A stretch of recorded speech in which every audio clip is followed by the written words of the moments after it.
Hello, and welcome back to Jeff Giant Growing Journal. Today I'm going to show you my compost tea and how I do it, how I make it, and what the reasoning for it is to help with the microbes. It feeds the microbes, or I'm sorry, it doesn't feed the microbes, it adds microbes into your soil that will break down the nutrients and organic matter into a usable form for your plants. So I'm going to brew up about 5 gallons here, and I'm going to show you how I do it. I start out with a mini microbrewlator. You can find a YouTube video, there's several of them out there on how to make this.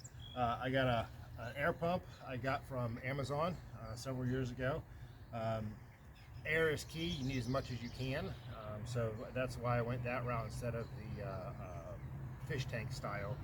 But then basically what I do is I plug this in first. It gets kind of loud at first. Put it down in my water. As you can see, it's pumping the water there. Strap this in.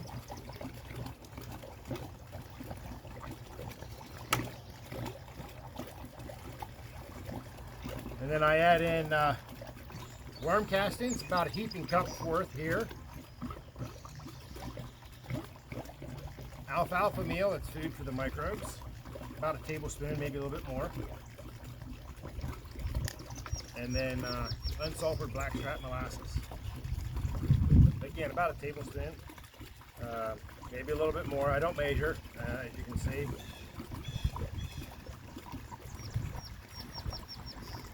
Both of these, the alfalfa meal and blackstrap molasses, are just there to feed the microbes.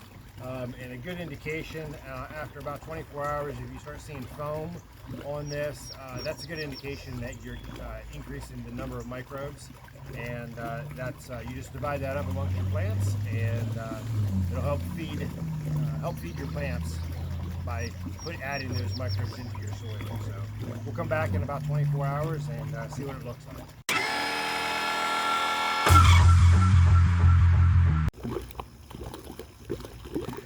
And now, through the magic of video, 24 hours later, we have compost tea.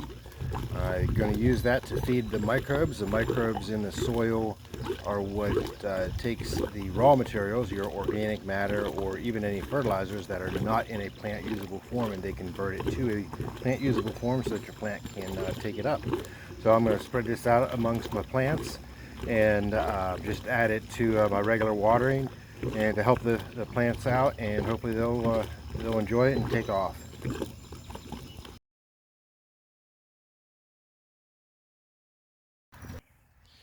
Okay, so first up on the update is my 150 square foot plant. It is my 463.5 tile squash plant. I'm growing it mainly because I want to cross it with the 1109 jutras that I'm growing. I still have to get some weed barrier down to mark out my 10 by 15 area, but you can kind of tell I'm growing it from the corner back out to that other corner, and it will end up being somewhat of a diamond pattern. It's going to take some ingenuity, I guess, to get it to set in time, and also to keep vines growing and get everything buried. So but I got to put weed barrier down. If you look close, right down here, that is the corner. This corner is right here.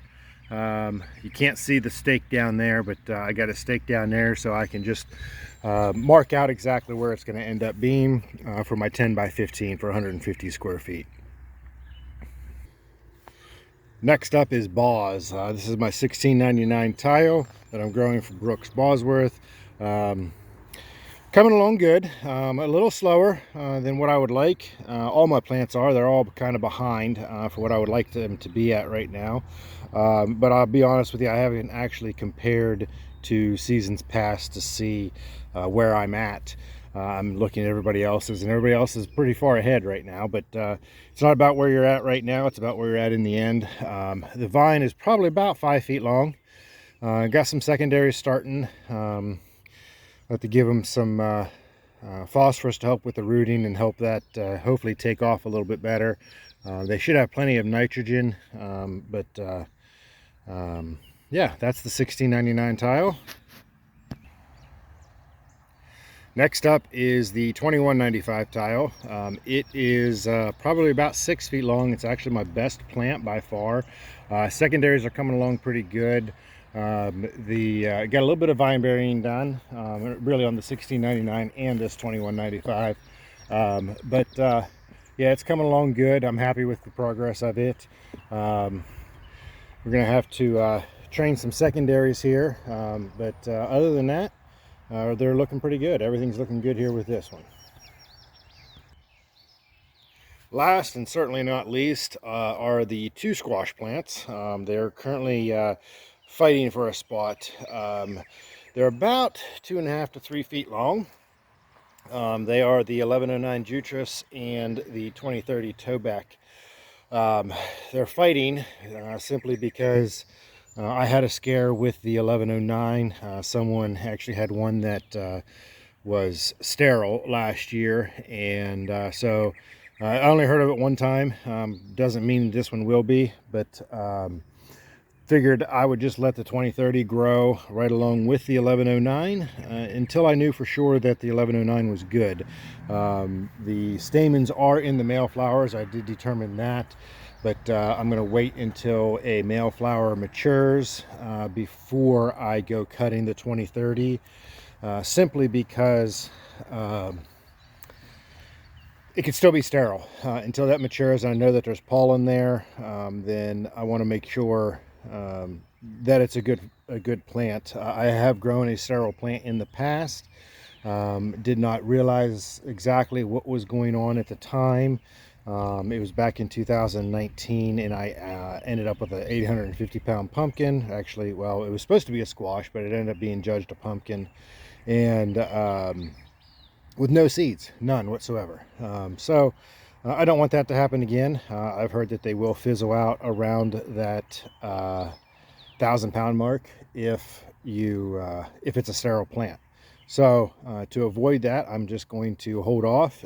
Yes, I understand that the plants will probably be 7, 8, 9, 10 feet long before I actually cut one. Wouldn't be the first time I've done that. I couldn't decide one year, and so I just let it go until I figured it out. So that's what I'm going to do here. I'm just going to let them go, and once I figure out for sure that the 1109 is good, then I'll cut the 2030. But if not, I will definitely keep the 2030 and grow it out. Now, from what you saw at the beginning of the video, was the beginnings of a greenhouse.